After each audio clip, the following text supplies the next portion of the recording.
here as a testimony to the life of Ted Howell. We're here to grieve, but to celebrate also a life so well lived. We're here to celebrate and to stand in solidarity with the family that Ted and his beloved Eileen built. With Eamon agus Pruntius, Nora agus Karen, with Micheál, with Caoimhe, with Amelia, with Anne and Margaret, his beloved sisters, to remember also Jim and Kathleen who have gone before him. Yesterday, Desi Mackin, a man known for saying many accurate and other things, said something significant and maybe the thing that cuts to the chase. He said that Ted was just so easy to love.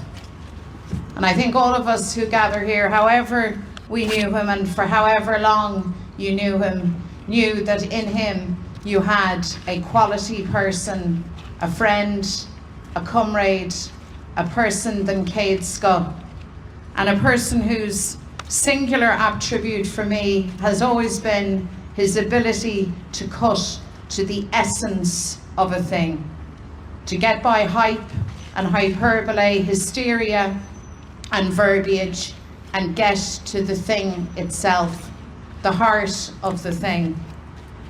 Ted Howell was a patriot. He was a fella full of teargraw, a family man, a proud Belfast man, a United Irelander, an internationalist. And it is no surprise to any of us that we have travelled from the four corners of Ireland, but also from Canada, from the United States of America, from Britain, from the Basque Country, and that messages have poured in to Ted's family and friends from all four corners of the globe to recognise this extraordinary man. So to begin our remembrance today, we will call on Gráinne Holland to sing The Foggy Dew.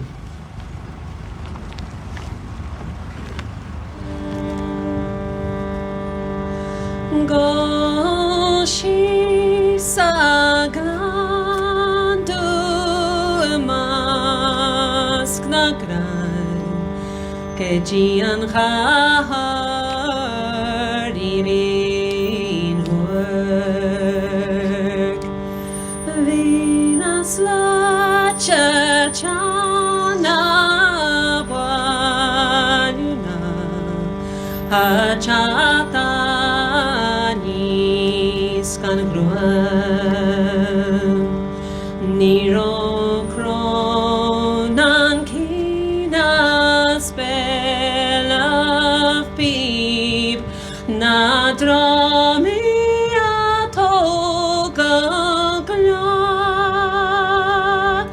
acham clogo ben a curfa chave Revana inga sadroga kyo Kharakshi dena jamra kahar Has kan khashlan wala khliya Near nila basalik Hagesera nanye bien Esolar nami shagla shanski Deli krani fabia Hagesala chagala Hagach koni sadroga kyo yomar chain mochrach ismole Tanakiata karokre Takra washin shaik subnanchin No fahosta namarahwe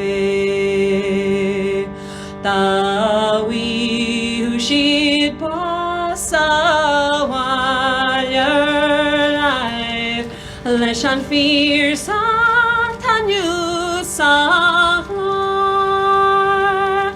Vewanui Fuin Chliu Mask Navi Maradechen Androgalkyo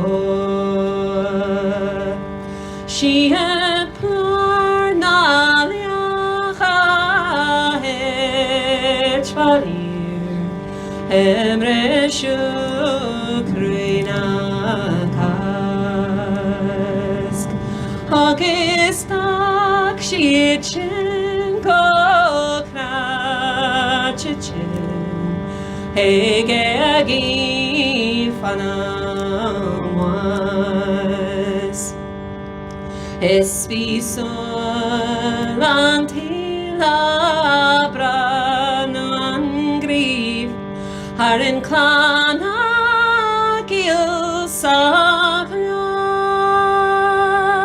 Nanyo Najegle Soles Glega Nasir Satrogalkyo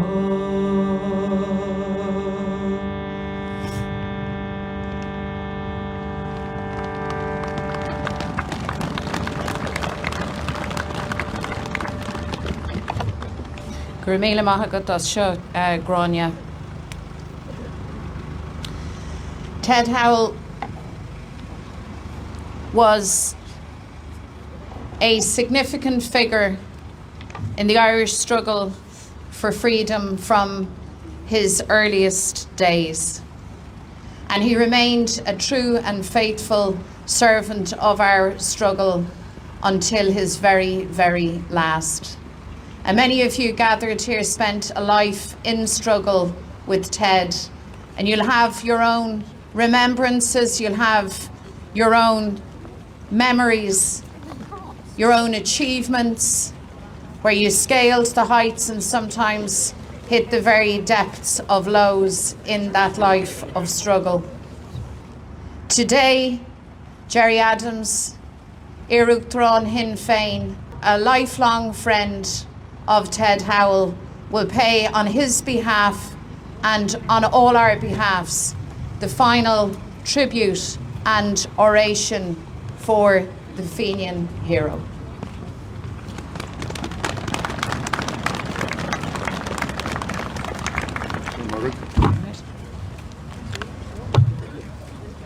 Well, míle buíochas, Mary Lou agus Money Gia Deepsha, go leor agus fáilte mór romh go leor. So cad is féidir a rá faoi our cara Ted. Ba fáthach an gluaisteachta é an fearr ciúin, fearr a raibh iomail ina crí ólach go leor rudaí chléiste agus fleathúil. Céile, áthair, dearthair, agus an rud a thug sásta agus ahas is mó de sna lú bliana seán áthair nó dáiseó. Bhí sé brodahil as a beirt mac éimean agus pronsis ach ba leir an nonnar ina crí nuair a leor sé orthú Mícheál is Cífa agus an sin ar na málamh a media. The anti-fascist poet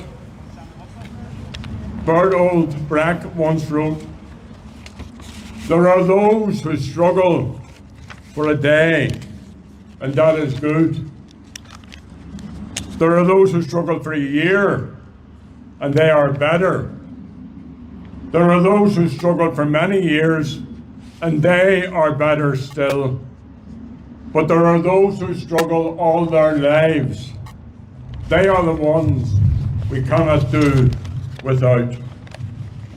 So Gia Divsha Akarsha, agus Goharaha Chila Ted, agus Falshamore Rove Oleg.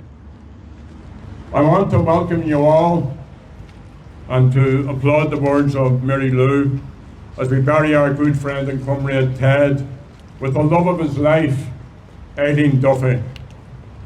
The two of them were devoted to each other.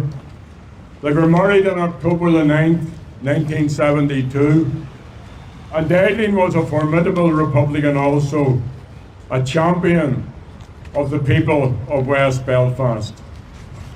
And Ted and Aileen had two fine sons, Eamon and Prunches. Now, life can be difficult for the children of political activists because of the stresses and strains that a parent's activism can bring into family life. But Eamon and Prunches are a credit to their parents, the same as their children are a credit to them and their mothers. Sadly, Aileen died in June 2004. Tá Aileen Céla agus anam cara Ted, imethe uain níos móna fethe bliain anois. Agus Craig Cudge a bhínsa nach bacimiis I gaire ar a ai an dhé sin bhí sé có crí bhréiste. Ruir go réalta agáil beagnach gach maidin in Andy Town nó ar Bóthar na Bháil go dtí ar na Malav na Ted ar an Ballach síos heag Milltown le bula isteach le Aileen ba cumagí sneachta farthaine ar ai leis síos heag an Relic. Agus nuair a fuair Aileen bás thug sí píos mór de crí leithí. Ted visited Aileen's grave here, sometimes on a daily basis, in the 20 years since her death. And in many ways, today's ceremony is the closing of that circle. They are together, Arish.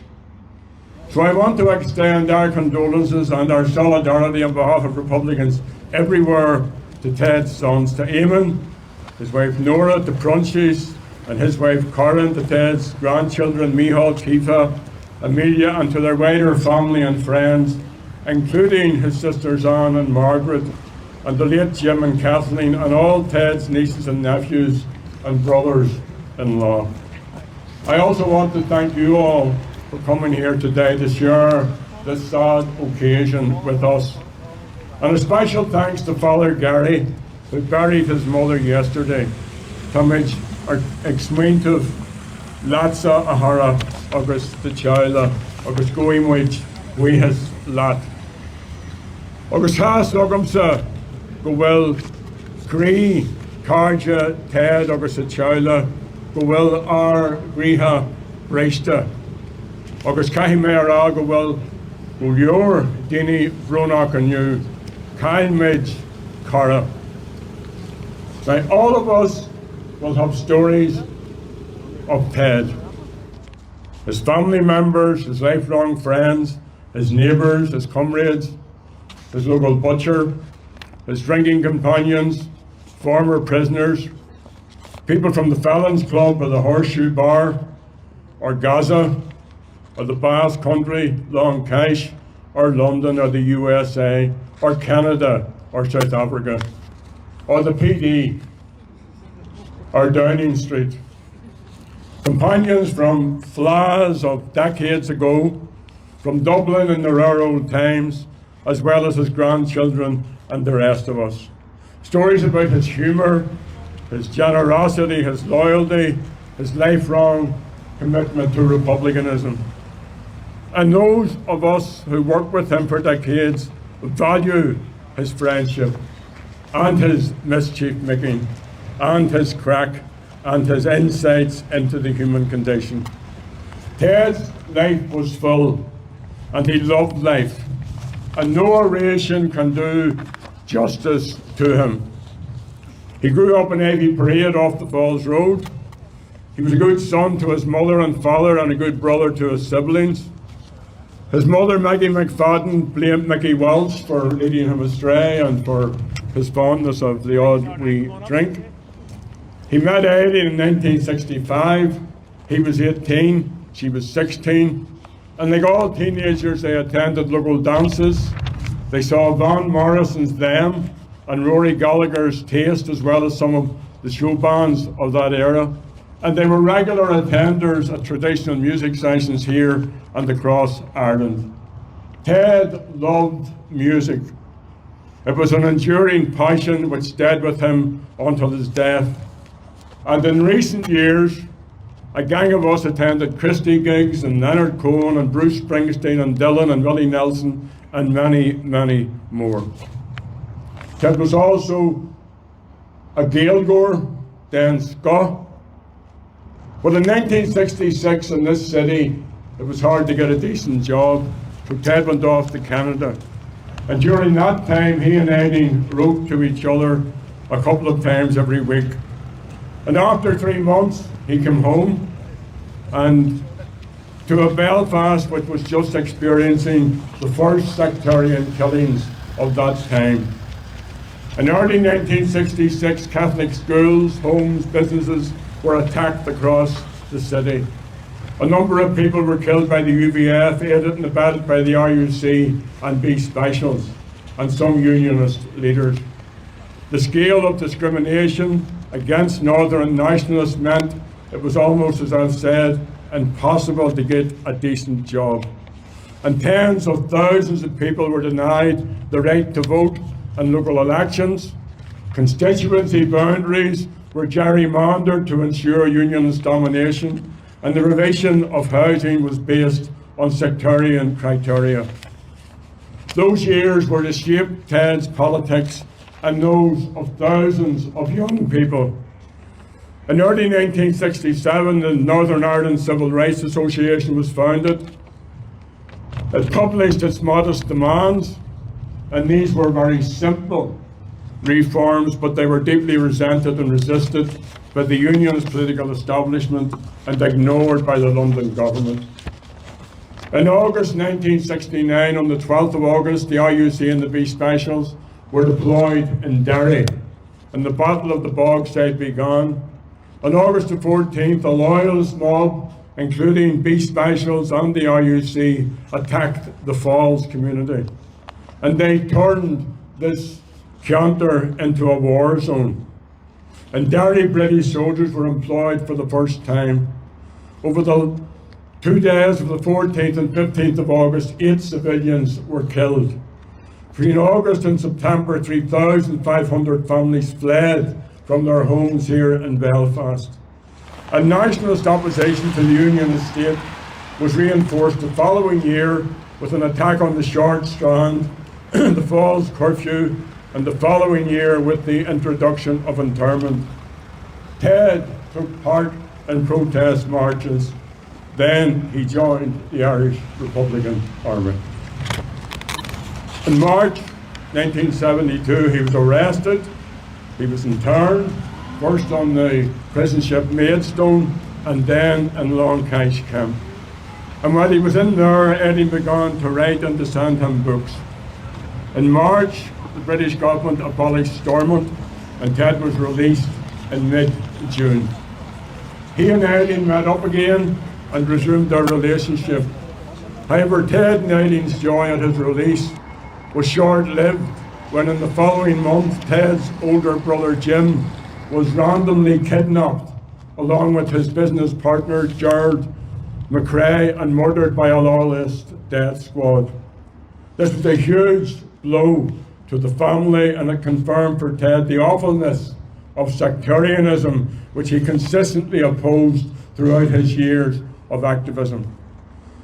On October the 9th, 1972, Ted and Eileen were married. In 73, in May, he was interned again, and he spent the next 4.5 years in Longcash. He did his time well.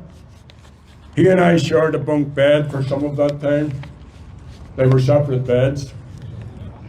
We were interred with some great characters. They made doing time an adventure. Ted loved books. He read everything political that he could get his hands on. His nickname at that time was Ted the Red. He had a huge poster of Karl Marx above our bunk. And as well as books on Ireland, he was widely read on international struggles, especially those involving the British colonial experience, the war for independence in Algeria, the Cuban Revolution, the struggle of the Vietnamese people against France and then the USA, the liberation struggle in South Africa, and the efforts of the Palestinian people to secure freedom from Israel. After his release in November 1975, Ted was back in the struggle. The big focus then was on building opposition to London and Dublin's criminalisation policy and the Catholic hierarchy support for this. And he and I came to work very closely together. It was a period of transition within republicanism as we reshaped our strategies to take account of the changing political realities as well as Britain's criminalisation and austerisation policies. Like all of us, Ted was deeply politically and emotionally committed to the campaign for political status and to the ending of the plight of the men on the blanket and the women on protest in Armagh. He was centrally involved in efforts to win the demands of the hunger strikers and with the back channel with the Thatcher government. Ted chaired proceedings here at the funeral in June 1981 of Joe McDonnell, who he knew well, and John Joe McGurr gave the oration. The 1980s was a significant decade of change for Sinn Féin. At this time, the two governments, most of the other political parties and sections of the establishment media were wedded to a strategy of defeating Republicans. Sinn Féin opted for a peace strategy of building an alternative to conflict. And this required a deep process of inclusive strategizing among activists. And Sinn Féin also came to understand the importance of the international dimension. And we began to explore that area of work most successfully in the USA and eventually in South Africa. We also began to develop public policy positions, especially around the fundamental issue of national self-determination. In 1987, we produced Scenario for Peace. In early 1992, our Ardèche agreed a policy paper towards a lasting peace in Ireland, which set out the basic tenets of our peace strategy. And these were to seek to politically engage our political opponents and enemies alike, to bring about the exercise of the right to national self-determination by the Irish people as a whole, to establish a peace process to achieve this, and to win international support for these positions. And we set out detailed propositions on these matters. These positions were largely ignored, and in those times of censorship, they were unnoticed and unreported by most of the media. So we commenced the long and arduous effort of reaching out to others. We also embraced negotiations as a means of struggle. We ted clista, and nairira vi sé glic.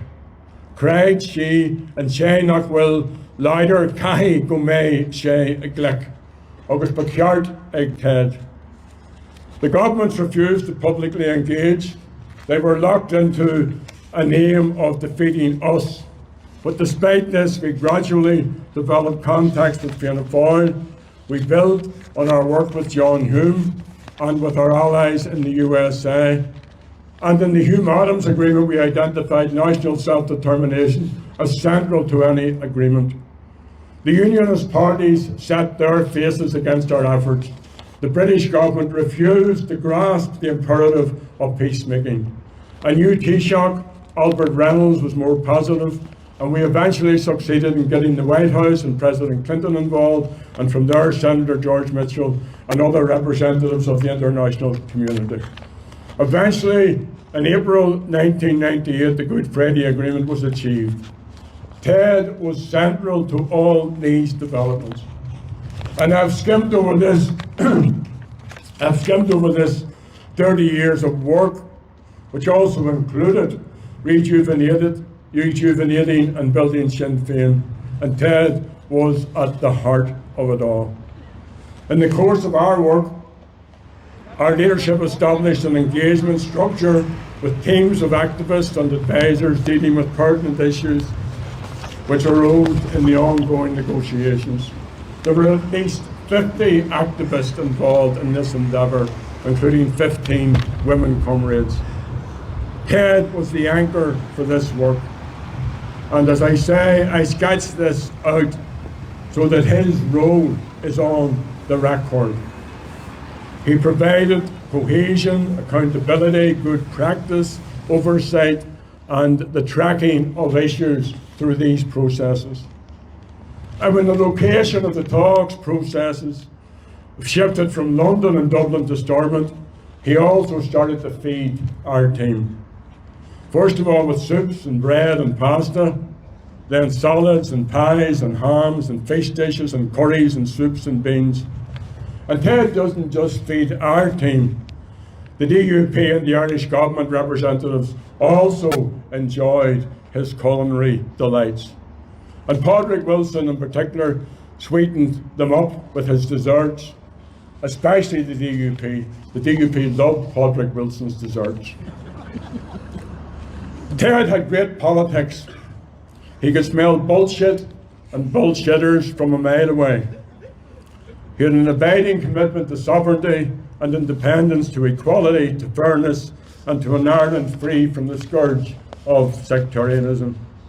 His Ireland was an Ireland where all the Irish people, including our Unionist and Protestant neighbours, can enjoy their full democratic rights as free citizens in a free Ireland. Ted understood strategy and the need for the national question to be constantly at the centre of Sinn Féin's strategy and the focus of all our work. For Seas Mac a Bhíon, or o intellect, the Saraha Aga, ag play, ag conspoid, ag diasporach, the Carja, agus Ace Carja, agus Neural Uran, Ted, Deist, Dini. He believed in the importance of Sinn Féin building political strength and using that political strength to bring about constitutional change. He believed in creating alliances with others as part of the process of change leading to Irish unity. Ted was a unifier. He believed in campaigning and street activism. He was also deeply involved in Sinn Féin's international outreach. He sought help for the Irish cause, but he also provided help to other liberation struggles. He played an important role in the peace negotiations in the Basque Country. He was heavily invested in the Palestinian struggle and for peace in the Middle East. He assisted other peace processes. He was a member of the party's Uniting Ireland Committee up until his death. And just before Christmas, he joined us all in a meeting to discuss how we can engage more positively with those from the Unionist and Protestant section of our people. Now, I have been enormously privileged to be part of an amazing group of people who over recent decades have formed a cohesive, effective, collective leadership. And some of you are here. Agus Caime Araguru Mina Moy Ogav Golyar. And Ted was one of us. He was the best of us. And those from his peer group who survived were to carry the pain of seeing another comrade go. And we grieve because we have been through so much together. And now another friend is gone, and our sense of loss is enormous. Our comrade and mentor is gone. Our leader is gone. But Ted wouldn't want us to be miserable. He would want us to keep going and to do so cheerfully and with positivity and confidence. So let us celebrate Ted's life, sure in the knowledge that his contribution to modern Irish republicanism will continue to shape our journey towards unity and freedom in the years ahead. Ted's gift to the next generation, and go haraha to his Gar Paiste, especially to the young people, to his grandchildren and others. His gift to them is that he helped to create a peaceful way to end the union with Britain and to unite the people of our island free of English rule. So Ted was that rare creature, a successful Irish revolutionary. Struggle is a continuum, and Ted's contribution has set us up for the next phase. His loss at a personal level is immeasurable for his friends and comrades. Ted was a giver. For example, he welcomed a Ukrainian family. I nearly said Korean family, but he would have welcomed a Korean family as well. He welcomed a Ukrainian family into his home last year for 10 months. That was Ted.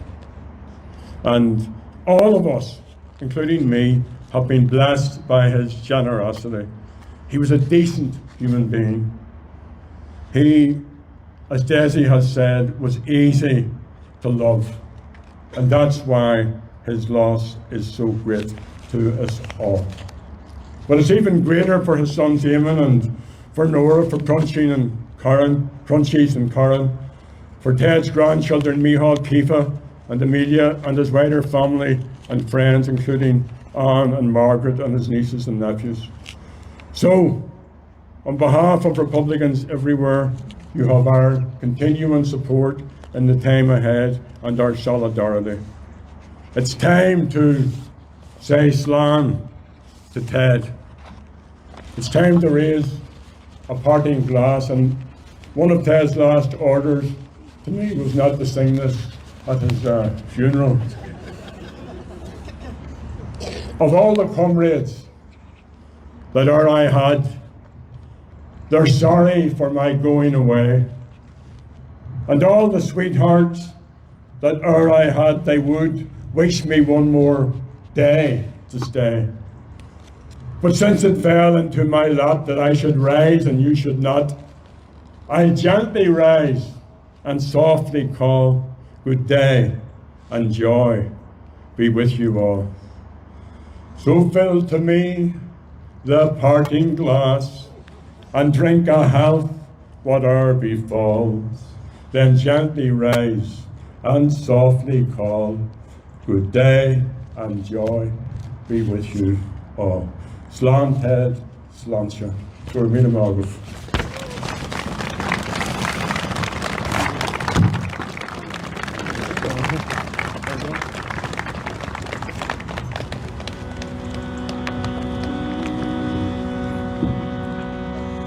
Of all the money that e'er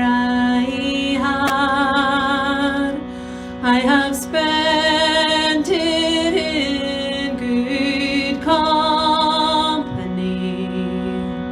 Oh, and all the harm I've ever done, alas, it was to none but me.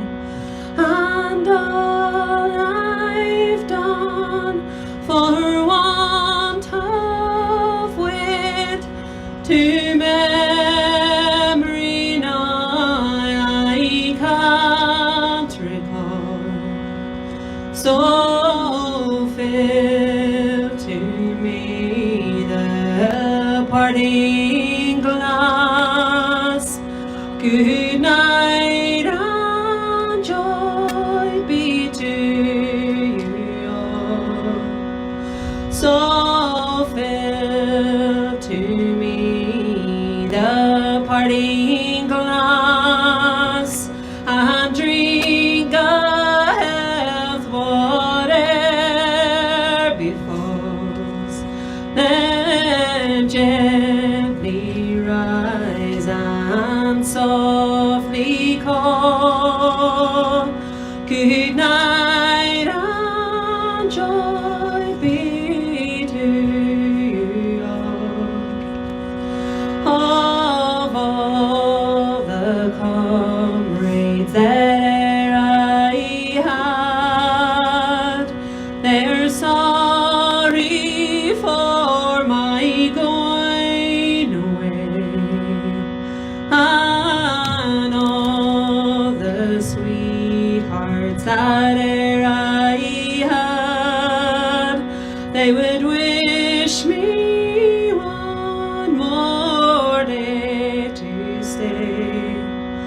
But since it fell into my lot that I should rise and you should not, I gently rise and I'll softly call, good night and joy be to you all. So fill to me the parting glass and drink a health whate'er befalls, then gently rise and softly call, good night and joy be to